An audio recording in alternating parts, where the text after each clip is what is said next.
Nyatanya, manusia memang hanya memandang dari status sosial.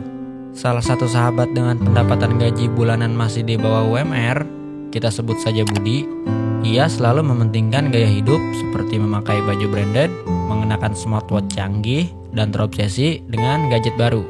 Padahal, kehidupan sehari-harinya, gue paham betul kalau si Budi tuh masih tinggal kontrak dan sering kasbon sana-sini. Kadang gue juga ikut prihatin kalau dia bercerita mengenai keluarganya. Tapi kenapa si Budi sangat terobsesi dengan hal tersebut yang mementingkan lifestyle dan ingin terlihat seperti orang berada? Padahal jika gue bandingkan, ada lagi salah satu kawan gue namanya Asep, seorang juragan empang. Ia terkenal begitu kaya di kampungnya, tapi malah sebaliknya. Ia hidup dalam penuh kesederhanaan tanpa mementingkan sedikit pun kemewahan yang ada pada dirinya. Terkesan kebalik memang, tapi ya begitulah realitanya.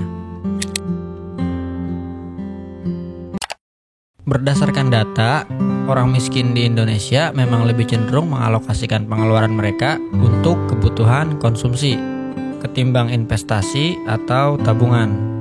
Fenomena ini sering disebut dengan jebakan kemewahan untuk si miskin, di mana mereka yang berpenghasilan rendah seringkali memprioritaskan gaya hidup agar terlihat tanda kutip mampu daripada menata keuangan untuk jangka panjang. Salah satu alasannya adalah signaling effect atau pencitraan sosial. Budi ingin dianggap bagian dari kelompok orang sukses, sehingga ia rela berkorban demi barang-barang bermerek dan gadget baru. Sementara itu, Asep, si juragan empang, tidak memiliki kebutuhan untuk membuktikan statusnya karena kekayaannya sudah diakui tanpa harus dipamerkan. Menariknya, menurut survei BPS, banyak orang dari kelompok ekonomi bawah di Indonesia menghabiskan sebagian besar penghasilannya untuk konsumsi non-esensial, termasuk gaya hidup, demi mengikuti tren sosial atau untuk mendapatkan pengakuan. Kalau dipikir-pikir, mindset seperti ini justru bikin banyak orang tetap terjebak di kondisi finansial yang semakin sulit. Mereka yang lebih memilih kelihatan kaya daripada benar-benar kaya, pada akhirnya hanya akan memperpanjang lingkaran hidup gali lubang tutup lubang tanpa ada perencanaan keuangan dengan baik.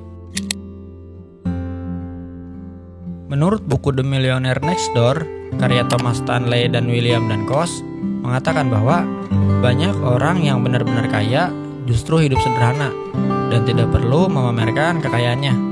Buku ini mengungkapkan bahwa mayoritas jutawan di Amerika bukanlah mereka yang tinggal di rumah mewah, mengendarai mobil sport mahal, dan menggunakan gadget terbaru. Tetapi justru mereka yang hidup di bawah kemampuan finansialnya, berhemat, hidup sederhana, dan lebih fokus pada investasi serta membangun aset jangka panjang.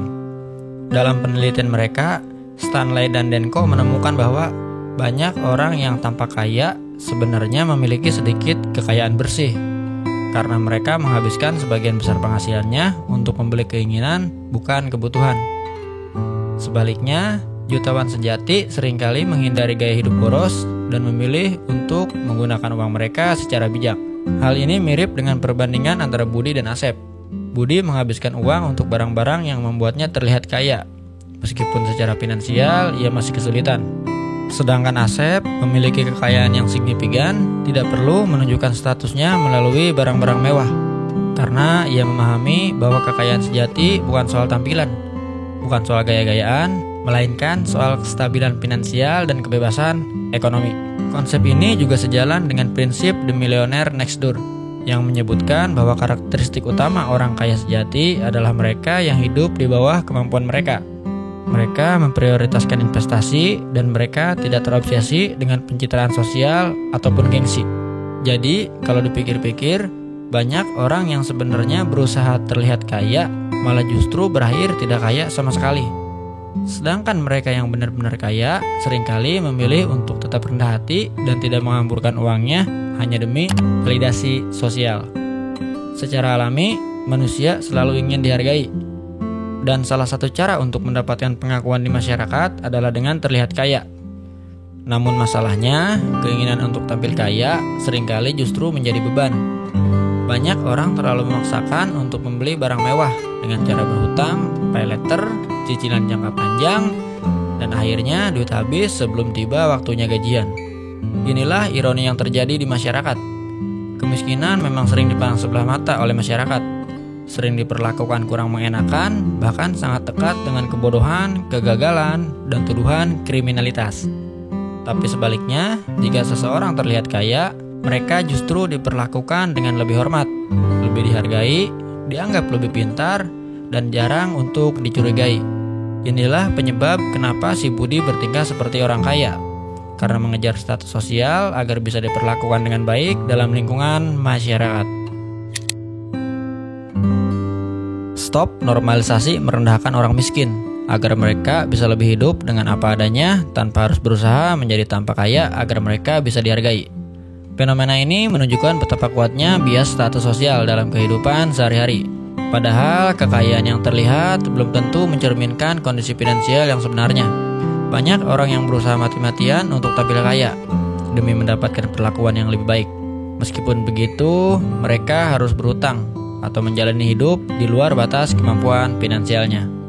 Biasain buat nunda kesenangan dulu pas masih muda. Sabar aja, jangan buru-buru kelihatan kaya di awal tapi malah susah di masa tua. Lebih baik dari awal udah mulai nyisihin uang. Berapapun yang diterima, selalu sisihkan. Gajian berapapun, tetap sisihkan.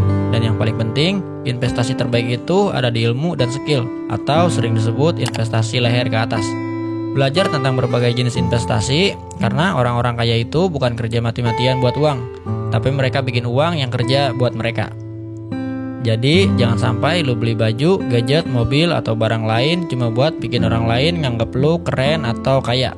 Yang penting, beli sesuatu karena emang butuh, bukan buat pamer. Dari pengalaman gue nyari ketenangan hidup, makin banyak barang yang kita punya demi nyenengin orang lain, makin susah juga buat kita untuk bahagia.